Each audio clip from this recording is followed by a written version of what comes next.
겸손을 통해 기적은 일어난다. 그런 제목입니다.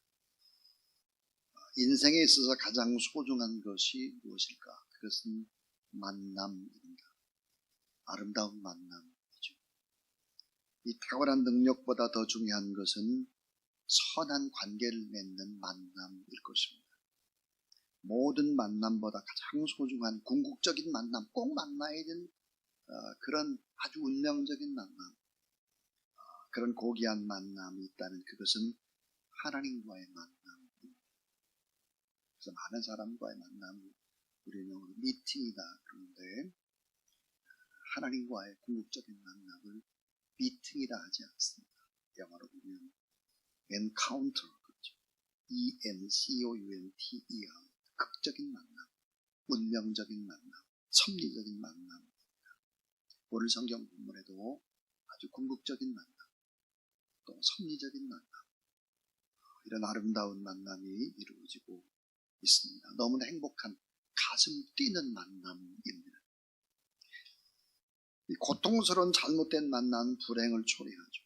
사람들은 고통을 싫어하고 고통을 피해보려고 합니다. 그래서 생겨난 것이 신경안정제입니다. 점점점 많이 발전하죠. 수면제, 마약, 술, 담배, 도박, 그리고 수많은 음란의 영상들, 이런 것들은 고난을 잠시 회피해보려고 하는 수단에 불과한 것입니다. 그런데 오늘 본문에 너무나 아름다운 관계적인 만남이 이루어지고 있습니다.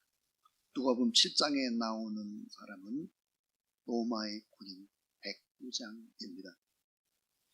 로마의 장교고 그 당시에 부유한 사람이 로마의 시민권자고 권세 있는 자였는데, 이 로마의 백부장에게 고통이 찾아왔습니다.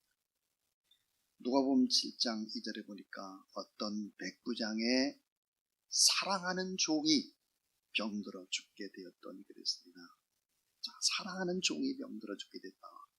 자, 사랑하는 사람이 죽게 됐다라고 하는 것은 깊은 슬픔이죠. 고통입니다. 우리가 누군가를 사랑할 때, 그리고 그 사랑하는 사람이 병들었을 때 그 사랑하는 사람의 병을 좀 내가 짊어지고 싶다, 내가 대신하고 싶다, 이런 생각을 하게 되죠. 바로 사랑하는 사람의 고통이 나의 고통이 되는 것입니다. 그리고 대신 내가 받고 싶어지는 것이죠. 그것은 고통에 주는 또 다른 신비함입니다. 자, 이 사랑하는 사람의 고통을 통해서 우리 안에 있는 사랑을 발견합니다. 자, 믿음도 마찬가지죠. 믿음을 갖게 되고 믿음이 자라나게 되고 또 믿음을 성숙시킬 수 있는 것이 있다면 그것은 뭘까? 고통이라는 것입니다. 고통. 신앙생활하면서 한결같이 하는 고백이 있습니다. 그게 뭐냐? 적절한 고통이라고 하는 것은 진짜 축복이라는 것입니다. 신앙이 가장 좋을 때가 언제일까? 피크. 내 신앙이 최고로 좋았을 때, 내가 고통받을 때입니다. 하나님 앞에 고통받을 때의 기도는 간절하죠. 간절하죠. 자, 이 고통은 어찌 보면 믿음의 사람에게는 하나님 주신 또 다른 선물입니다. 고통도 축복이 되죠. 정확하게 말하면 고통은 하나님의 은혜의 선물입니다. 주 안에서 만나는 모든 부분에 있어서 고통은 오히려 축복이 된다는 사실을 믿으시기를 바랍니다. 예수 그리스도를 믿고 난 다음에, 예수님을 영접하고 난 다음에 만나는 모든 종류의 고난은 오히려 축복이 된다. 그것이 성경이죠. 자, 오늘 이 본문 속에서 몇 가지 중요한 진리들을 발견합니다. 그 첫 번째가 뭘까? 고통은 우리의 마음을 부드럽게 만든다는 것입니다. 고통이 우리의 마음을 부드럽게 만들어요. 따뜻하게 만들어요. 온유하게 만들어요. 향기나는 은은한 사람이 되게 만들어요.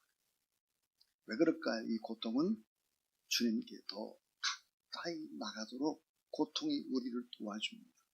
주님 앞으로 나가도록. 정말 여러분, 예수를 잘 믿는 사람들은 다릅니다.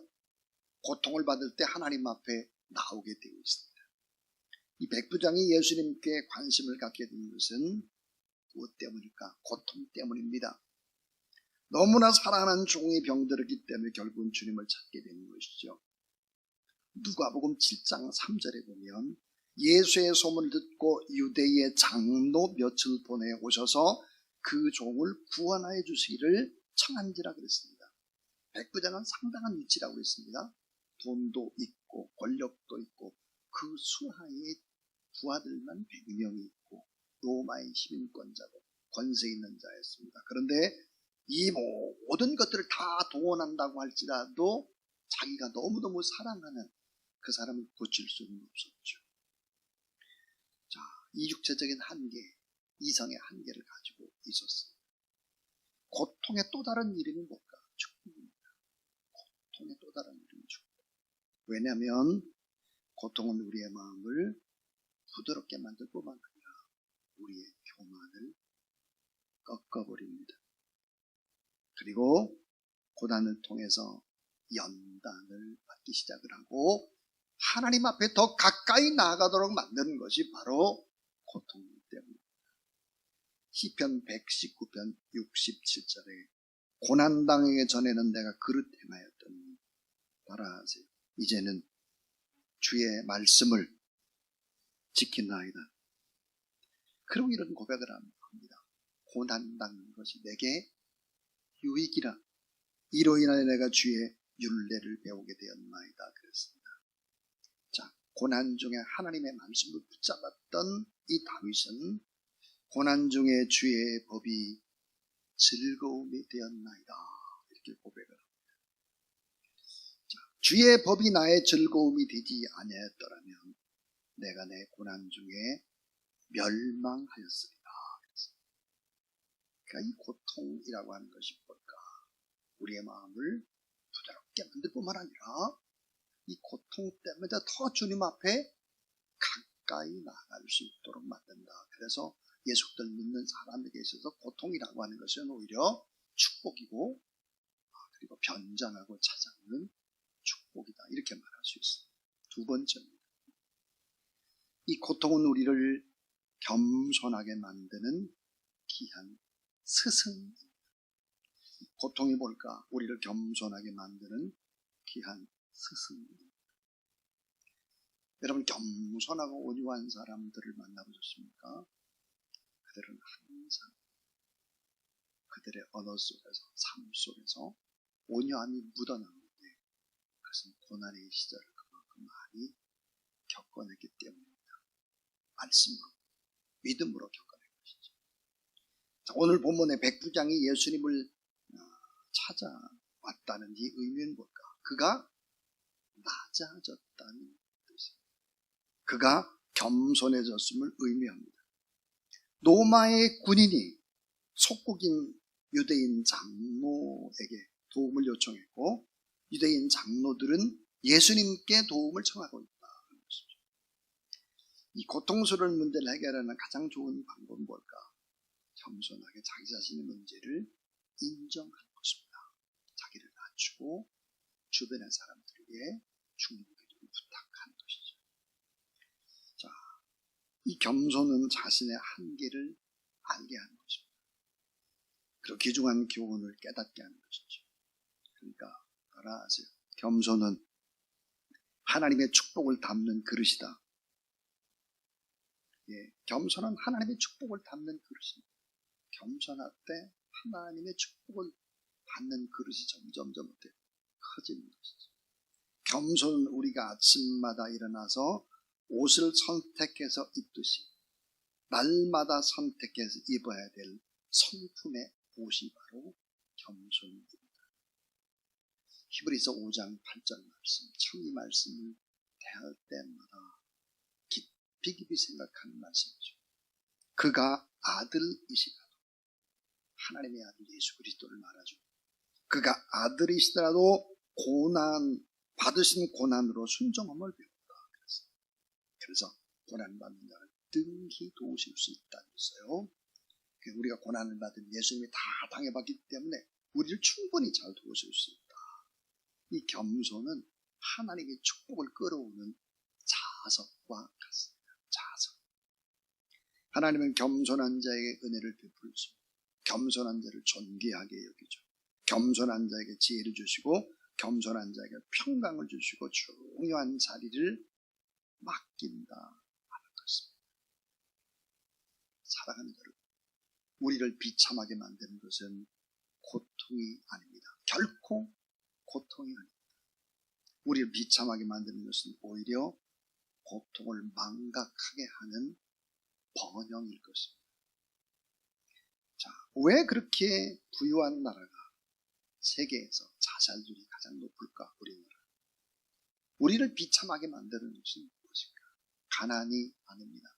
오히려 옛날의 가난의 추억은 잊어버리는 것이죠. 왜? 눈앞에 보이는 번영 때문입니다. 자, 지나친 풍요가 오히려 더 비참하게 만드는 것이죠. 우리를 비참하게 만드는 것은 고통이 아닙니다. 우리로 하여금 하나님이 없이도 내가 잘 살 수 있다라고 생각하게 만드는 교만입니다. 자, 하나님 없이도 살 것 같은 배우로 하나님 없이도 잘 될 것 같고 하나님이 없이도 뭔가 잘 뻗어나갈 것 같고 이게 바로 비참하게 만드는 것이죠. 교만함, 자신감이 우리를 비참하게 만드는 것이죠. 하나님이 없는 성공, 하나님이 없는 부자, 하나님이 없는 1등, 이거 다 비참한 일들이죠. 이 비참한 지경에 빠지도록 만드는 것이죠. 하나님이 없는 지식은 궁극적으로 우리를 타락하게 만들고 비참하게 만들기 때문에 그렇습니다. 자, 여러분 예수 그리스도를 보십시오. 하나님의 아들인데 그분은 발을 씻기시는 겸손입니다. 비참한 것이 아니라 낮아짐의 아름다운 모습이죠. 예수님은 십자가상에서 고통 중에 돌아가셨는데 그 고통이 비참한 것이 아니었습니다.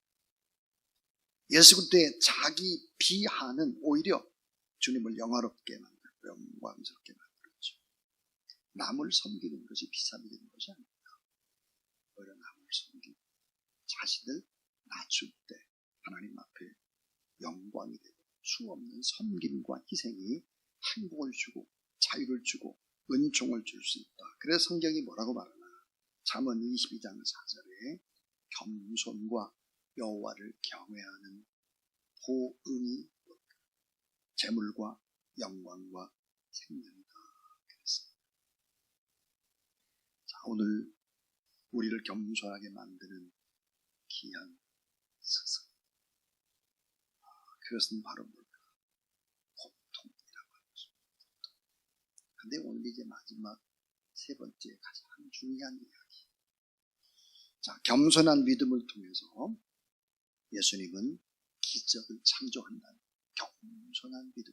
우리가 하나씩 우리를 낮추고 겸손한 믿음을 가지고 예수 그리스도 앞에 나올 때 예수님은 기적을 창조한다. 자, 백부장의 믿음 그리고 이 백부장의 사랑은 대단했습니다. 너무나 아름다운 이 관계를 맺고 있죠. 자기 종을 어때요? 극진히 사랑했어요. 자기 종을 극진히 사랑했는데 여러분 잘 알다시피 그때 당시에 종이라고 하는 이 둘로스는 주인에게 재산의 하나로 취급받았습니다. 종이 병들어 죽게 되었을 때 자, 유대인 장로님들을 청해서 예수님께 고쳐달라고 부탁을 합니다. 이건 참 대단한 자기의 종을 극진히 사랑하는 사람 백부장. 또 하나 이 백부장은 유대인들과 좋은 관계를 맺고 있습니다. 유대인의 장로님들과 좋은 관계를 맺었다. 유대인을 사랑했다. 유대인을 소중히 여겼다. 그리고 뭐예요? 회당을 지어줬다. 그 다음 또 하나는 자신을 자격 없는 자로 낮추는 겸손한 자였습니다. 누가복음 7장 6절에 예수님이 저희의 집에 들어오심을 나는 감당치 못하겠나이다. 겸손의 극치를 보여줍니다. 로마의 백부장 장교가 권세 있는 시민권자가 예수님이 자기 집에 온다고 하니까 도저히 감당할 수 없습니다. 말로만 하십시오. 말로만 하면 다 됩니다. 겸손의 가치를 보여주면서 의로운 사람이었습니다. 그러니까 이 백부장의 믿음은 어떤 믿음이었는가? 예수 그리스도의 말씀, 그 능력을 믿는 믿음, 예수님의 능력을 믿었어요. 그래서 뭐라고 말했느냐? 누가복음 7장 7절 말씀만 하사 내 하인을 낫게 하소서. 말씀의 능력을 믿었어요. 하나님의 말씀을 말씀만 하세요. 꼭 와가지고 머리에 손들어 놓고 기도를 하고 그렇게 예배를 드리고 안 해도 말씀만 하시면 된다. 그랬습니다.